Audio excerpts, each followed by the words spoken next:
Hello guys, जिज्ञासा classes में आपका स्वागत है। देखिएगा, आज हम एनसीईआरटी क्लास 10th की ज्योग्राफी को स्टार्ट कर रहे हैं दोस्तों। और ज्योग्राफी का फर्स्ट चैप्टर आप देख सकते हो दोस्तों, कौन सा है? संसाधन है दोस्तों। कौन सा है? संसाधन। और संसाधन हम किसे कहते हैं दोस्तों? फर्स्ट क्वेश्चन यहीं से स्टार्ट होता है। संसाधन हम किसे कहते हैं दोस्तों?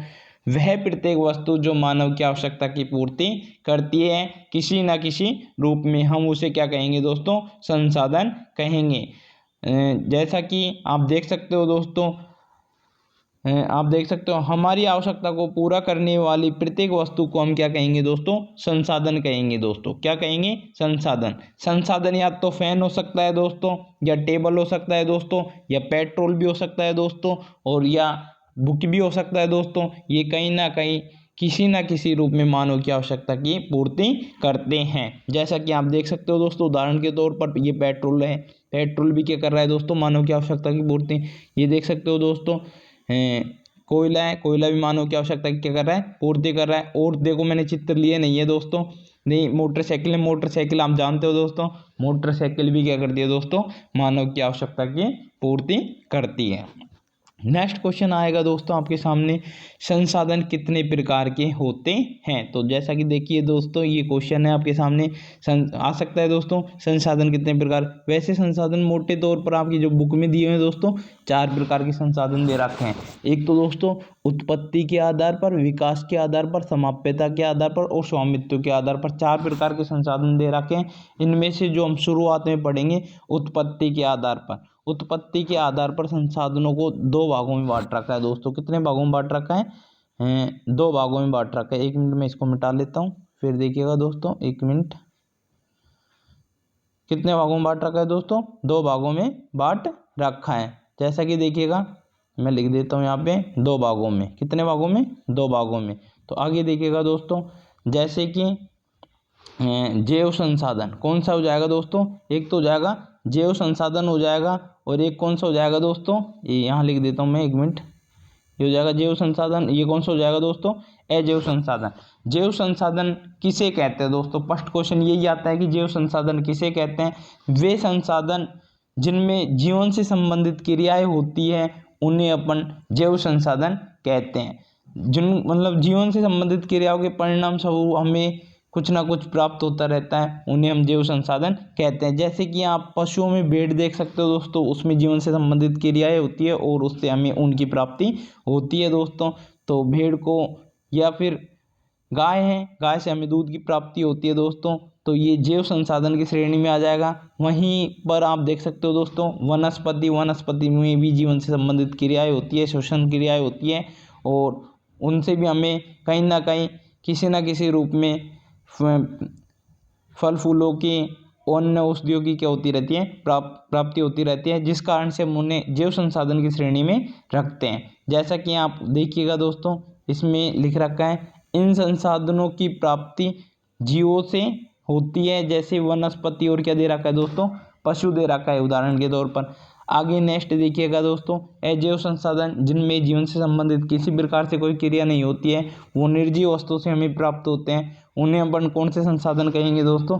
अजैव संसाधन कहेंगे दोस्तों। आपको मेरी आवाज़ तेज लग रही है तो कृपया मैं थोड़ा धीरे कर लेता हूँ। देखिएगा दोस्तों, वे संसाधन जो निर्जीव वस्तुओं से बने होते हैं दोस्तों, उन्हें अपन कौन से संसाधन कहेंगे दोस्तों? बताइएगा, कौन से संसाधन कहेंगे? अजैव संसाधन। जैसे चट्टानें हो सकती है दोस्तों, और धातुएं हो सकती हैं। इनमें किसी प्रकार की कोई क्रिया, मतलब जीवन से संबंधित कोई क्रिया नहीं होती है। आगे देखिएगा दोस्तों,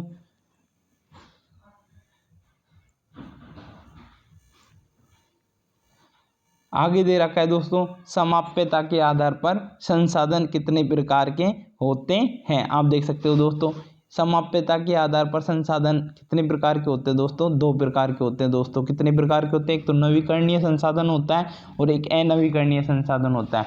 नवीकरणीय संसाधन उन्हें कहते हैं दोस्तों जिनके अंतर्गत किसी भौतिक, रासायनिक या यांत्रिक यंत्रों के द्वारा उन्हें पुनः प्राप्त किया जा सकता है। तो उन्हें अपन कौन से संसाधन कहेंगे दोस्तों? नवीकरणीय संसाधन कहेंगे दोस्तों। कौन से कहेंगे? नवीकरणीय संसाधन कहेंगे। नवीकरणीय संसाधन के अंतर्गत पवन ऊर्जा हो सकती है दोस्तों, सौर ऊर्जा हो सकती है, जल हो सकता है दोस्तों। इनको अपन यांत्रिक, भौतिक, रासायनिक यंत्रों के माध्यम से इनको क्या कर सकते हैं दोस्तों, एक बार प्रयोग में लेने के पश्चात पुनः इनको क्या किया जा सकता है दोस्तों, प्राप्त किया जा सकता है। एक बार और देख लीजिएगा दोस्तों, वे संसाधन जिनको एक बार उपयोग में लेने के पश्चात पुनः किसी भौतिक, रासायनिक, यांत्रिक क्रियाओं के माध्यम से पुनः प्राप्त किया जा सकता है, उन संसाधनों को अपन कौन से संसाधन कहेंगे दोस्तों? नवीकरणीय संसाधन कहेंगे। जैसे आप सौर ऊर्जा हो सकता है, पवन ऊर्जा हो सकता है, जल हो सकता है दोस्तों। इनको अपन इनके माध्यम से पुनः से प्राप्त कर सकते हैं। ये खत्म होने वाले संसाधन नहीं है दोस्तों। जैसा कि देखिएगा आपके सामने, वे संसाधन जिन्हें भौतिक या रासायनिक प्रक्रिया या यंत्रों के द्वारा पुनः प्राप्त किया जा सकता है, जैसे सौर ऊर्जा, पवन ऊर्जा, इसके उदाहरण हो सकते हैं। आगे देखिएगा दोस्तों, नेक्स्ट क्वेश्चन दे रखा है आपके अनवीकरणीय संसाधन। तो अनवीकरणीय संसाधन वो होते हैं दोस्तों जिनको एक बार प्रयोग में लेने के पश्चात दोबारा से प्रयोग में नहीं लाया जा सकता है, लाया भी जा सकता है तो एक लंबी प्रक्रिया के माध्यम से उनको प्राप्त किया जाता है। जैसा कि आप देख लीजिए, इन संसाधनों को बनाने में कैसा लगा है दोस्तों? बहुत लंबे समय लगा है। क्या लगा है? बहुत लंबे समय लगा है। जैसे कि आप कोयला है, कोयले का निर्माण जो हजारों, लाखों, करोड़ों वर्षों में होता है दोस्तों। कैसे होता है? हजारों, लाखों, करोड़ों वर्षों में होता है। या फिर खनिज भी इस श्रेणी में आ सकता है। जैसे आप देखिए कि खनिज, जीवाश्म में इसके उदाहरण है दोस्तों।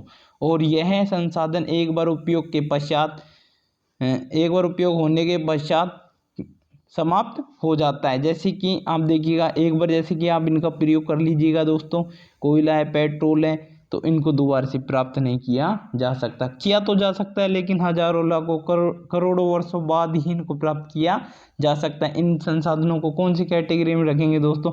अनवीकरणीय संसाधन की कैटेगरी में रखेंगे। और ये किसके आधार पर बांटा गया है दोस्तों? समाप्यता के आधार पर बांटा गया है। अब देखिएगा दोस्तों, थर्ड नंबर का जो दे रखा है दोस्तों, ये है स्वामित्व के आधार पर संसाधन। दोस्तों कितने प्रकार के होते हैं दोस्तों? 4 प्रकार के होते हैं दोस्तों। कितने प्रकार के होते हैं? 4 प्रकार के। एक तो व्यक्तिगत संसाधन होता है दोस्तों। कौन सा होता है? व्यक्तिगत संसाधन होता है। एक सामूहिक संसाधन होता है, एक राष्ट्रीय होता है दोस्तों, और एक अंतर्राष्ट्रीय संसाधन होता है दोस्तों। 4 प्रकार के संसाधन होते हैं। उनमें से फर्स्ट नंबर का अपन देख लेते हैं दोस्तों, व्यक्तिगत संसाधन। 1 मिनट इसको देख लेना दोस्तों। स्वामित्व के आधार पर, स्वामित्व के आधार पर संसाधन कितने प्रकार के? 4 प्रकार के। फर्स्ट प्रकार जैसा कि आपके सामने लिखा हुआ है दोस्तों, कौन सा है? व्यक्तिगत संसाधन है दोस्तों। कौन सा है? व्यक्तिगत संसाधन। फर्स्ट देखिएगा दोस्तों, व्यक्तिगत संसाधन। व्यक्तिगत संसाधन के अंतर्गत आप देख सकते हो दोस्तों, यह निजी व्यक्तियों, मतलब व्यक्तिगत संसाधन जिन संसाधनों पर किसी व्यक्ति विशेष का अधिकार होता है, जिन संसाधनों पर किसी व्यक्ति विशेष का अधिकार होता है, उन संसाधनों को अपन कौन से संसाधन कहेंगे दोस्तों? कौन से संसाधन कहेंगे? व्यक्तिगत संसाधन। जैसे एक मोटरसाइकिल है, वह मेरी है तो मेरा अधिकार है दोस्तों। और आपका मकान है दोस्तों, तो वो आपका है, तो वो व्यक्तिगत आपका स्वयं का है, तो वो आपका ही अधिकार है। किसी व्यक्ति विशेष का अधिकार हो सकता है। उन संसाधनों को अपन व्यक्ति विशेष संसाधन कहेंगे। जैसे कि टेबल भी हो सकता है दोस्तों। टेबल पे आपका अधिकार है दोस्तों, तो आपका संसाधन होगा वो। आपका कंप्यूटर हो सकता है दोस्तों, लैपटॉप हो सकता है, बाइक हो सकती है, कार हो सकती है दोस्तों। इसी प्रकार के बहुत से व्यक्तिगत संसाधन हो सकते हैं। जैसे कि आप देखिएगा दोस्तों, मैं एक बार इसका पेन चेंज कर लेता हूँ, फिर देखिएगा दोस्तों। जैसे कि यह निजी व्यक्तियों के स्वामित्व में होते हैं दोस्तों। किस में होते हैं? निजी व्यक्तियों के स्वामित्व में होते हैं। बहुत से किसानों के पास सरकार के द्वारा दी गई भूमि होती है दोस्तों। बहुत से किसानों के पास में सरकार के द्वारा दी गई क्या होती है दोस्तों? भूमि होती है। बदले में वो क्या करते हैं? लगान चुकाते हैं। और शहरों में लोग भूमि, घर या अन्य जायदाद के क्या होते हैं दोस्तों? मालिक होते हैं। क्या होते हैं? मालिक। आगे देखिएगा दोस्तों, नेक्स्ट संसाधन, नेक्स्ट देखिएगा, नेक्स्ट संसाधन, जैसा कि मैंने आपको बताया था दोस्तों, सामूहिक संसाधन में 4 प्रकार के संसाधन बताए थे दोस्तों। मैंने कितने प्रकार के बताए थे? 4 प्रकार के। एक तो बताया था व्यक्तिगत संसाधन, एक सामूहिक, एक राष्ट्रीय और एक अंतर्राष्ट्रीय संसाधन। तो दूसरे नंबर का देख लीजिएगा दोस्तों, सामूहिक संसाधन। वे संसाधन जिन पर किसी व्यक्ति विशेष का अधिकार नहीं होता है, वे संसाधन जिन पर किसी व्यक्ति विशेष का अधिकार नहीं होता है, कौन से संसाधन कहलाते हैं दोस्तों? सामूहिक संसाधन कहलाते हैं। कौन से संसाधन कहलाते हैं? सामूहिक संसाधन कहलाते हैं।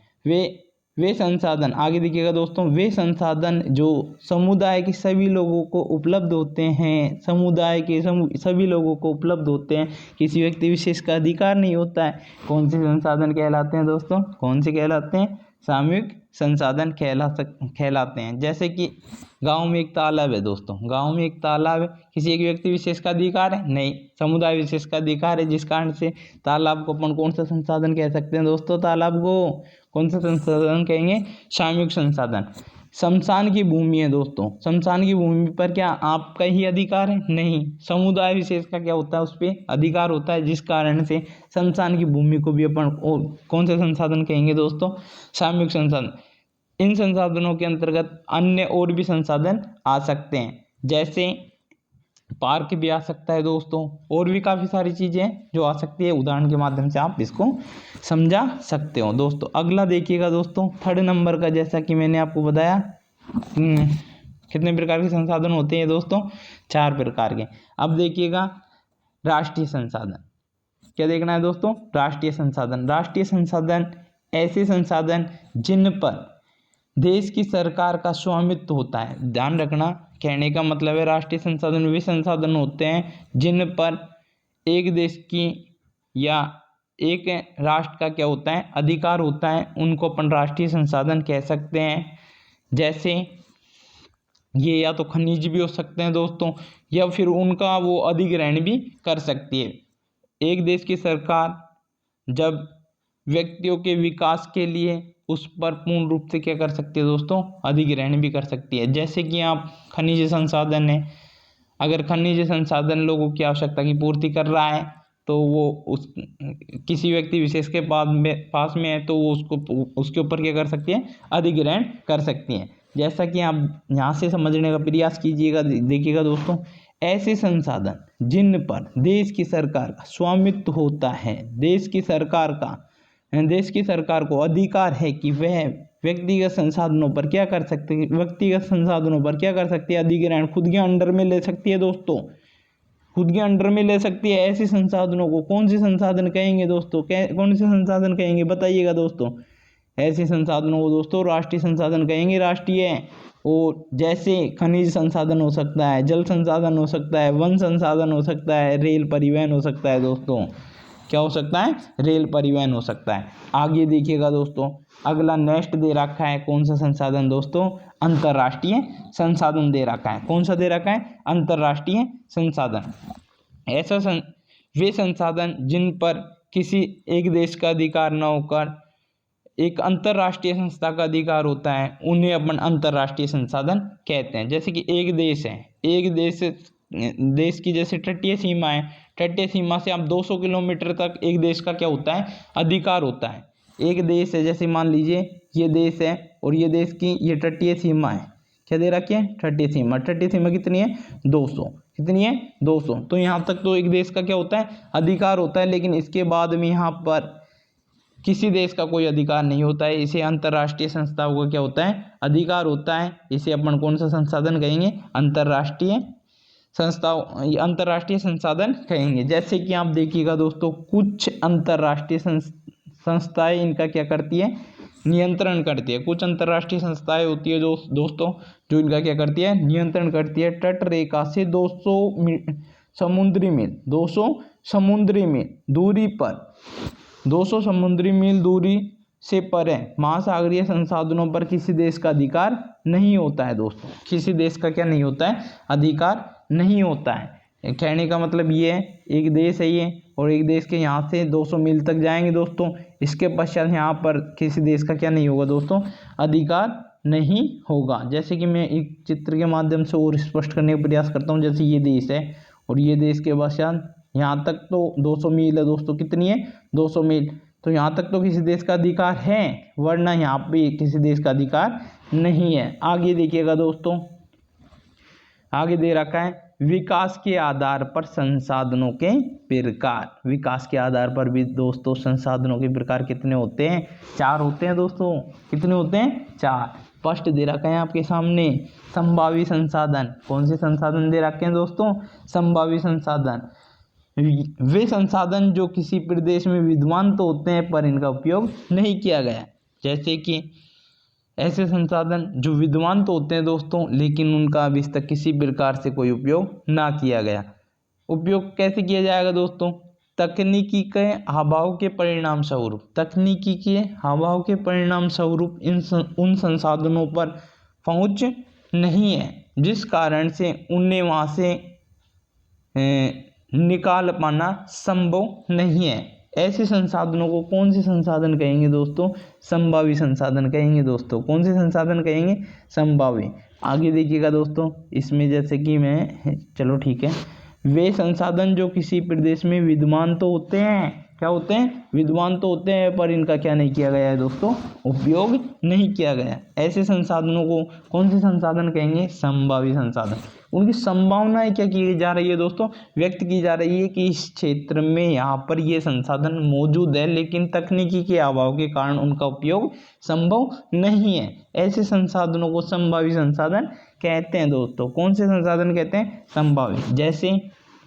जैसे में देखिएगा दोस्तों, जैसे भारत के पश्चिमी भाग में, ये दोस्तों गलत लिख गया, पश्चिमी भाग में राजस्थान के गुजरात में सौर ऊर्जा, राजस्थान के पश्चिमी भाग में थार का मरुस्थल है दोस्तों। क्या है, राजस्थान और गुजरात के पश्चिमी भाग में क्या है दोस्तों, थार का मरुस्थल। वहाँ पे अपन को पता है सूर्य की किरणें जब सीधी पड़ती है तो गर्मी ज़्यादा पड़ती है, तो सौर ऊर्जा और पवन ऊर्जा संसाधनों की बहुत संभावनाएं हैं। क्या है, बहुत संभावनाएं, पर उनका सही उपयोग नहीं हो रहा है वहाँ पे, और मतलब कि वहाँ पे उनका सही उपयोग नहीं हो रहा है। तकनीकी के अभाव में वहाँ पे उनको प्राप्त नहीं किया जा रहा है। कौन से संसाधन कहलाएंगे दोस्तों, संभावी संसाधन कहलाएंगे। अच्छे से समझ में आया होगा दोस्तों।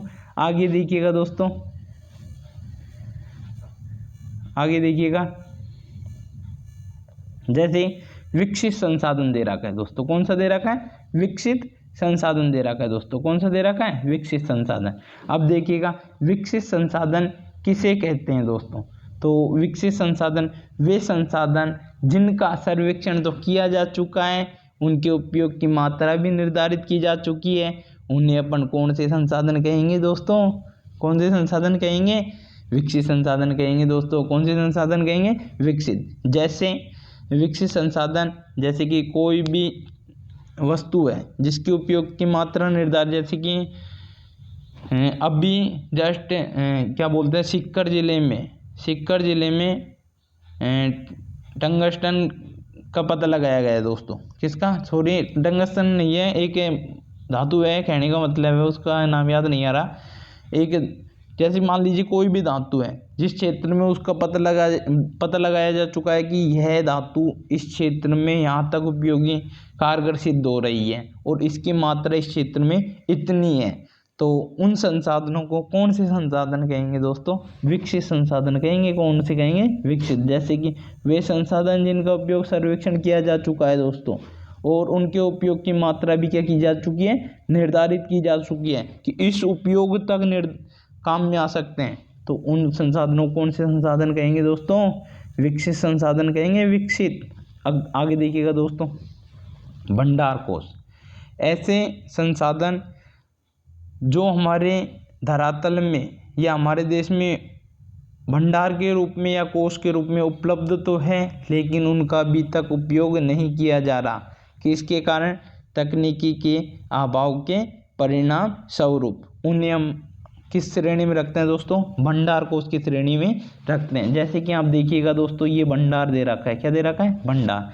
जैसे कि पर्यावरण के उपलब्ध वे पदार्थ, पर्यावरण में उपलब्ध होता है दोस्तों, पर्यावरण में उपलब्ध वे पदार्थ जो मानव की आवश्यकता की पूर्ति तो क्या कर सकते हैं, पूर्ति तो कर सकते हैं, लेकिन प्रौद्योगिकी के अभाव में पहुंच से क्या है दोस्तों, बाहर है। ऐसे संसाधनों को अपन कौन से संसाधन कहेंगे दोस्तों, बताइएगा। भंडार कोश की श्रेणी में रखेंगे। जैसे कि आप देख सकते हो उदाहरण के लिए जल, दो ज्वलनशील गैसों का क्या है दोस्तों, यौगिक है। जल है जल, दो ज्वलनशील गैसों का क्या है, यौगिक है। यह ऊर्जा का मुख्य स्रोत बन सकता है, यह ऊर्जा का मुख्य स्रोत बन सकता है, पर ऐसा करने के लिए हमारे पास में तकनीकी का ज्ञान नहीं है दोस्तों। क्या नहीं है, तकनीकी का ज्ञान नहीं है। इन संसाधनों को कौन से संसाधन की कैटेगरी में रखेंगे दोस्तों, भंडार कोश की में रखेंगे। आगे देखिएगा दोस्तों, आगे दे रखा है संचित कोश दोस्तों। कौन सा दे रखा है, संचित कोश। तो संचित कोश यह भी भंडार का हिस्सा होता है दोस्तों, यह भी किसका हिस्सा होता है, भंडार का। लेकिन तकनीकी के द्वारा इन्हें प्रयोग में लाया जा सकता है दोस्तों, इन्हें तकनीकी के द्वारा किस में लाया जा सकता है दोस्तों, प्रयोग में लाया जा सकता है। परंतु इनका उपयोग अभी शुरू नहीं हुआ है, इनका उपयोग अभी क्या नहीं हुआ है दोस्तों, शुरू नहीं हुआ है। आने वाली आवश्यकता, आने वाली भावी पीढ़ी की आवश्यकता के लिए इनको उपयोग में लाया जा सकता है। या देखिएगा दोस्तों, इसमें ये लिखा हुआ है दोस्तों, यह भंडार का हिस्सा है दोस्तों, यह किसका हिस्सा है, भंडार का। लेकिन तकनीकी के द्वारा इन्हें प्रयोग में लाया जा सकता है दोस्तों, तकनीकी के द्वारा इनको किस में लाया जा सकता है दोस्तों, प्रयोग में। परंतु इनका उपयोग अभी क्या नहीं हुआ है दोस्तों, शुरू नहीं हुआ है। इनका उपयोग भविष्य आने वाली आवश्यकता, आने वाली भावी पीढ़ी, हमारे जैसे लोग, आने वाली भावी पीढ़ी की आवश्यकता को इनसे क्या किया जा सकता है दोस्तों, पूरा किया जा सकता है। देखिएगा दोस्तों, हम आगे नेक्स्ट सीरीज लेके आएंगे दोस्तों, और हमारे चैनल को ज़्यादा से ज़्यादा सब्सक्राइब करें, शेयर करें। थैंक यू, ओके बाय दोस्तों।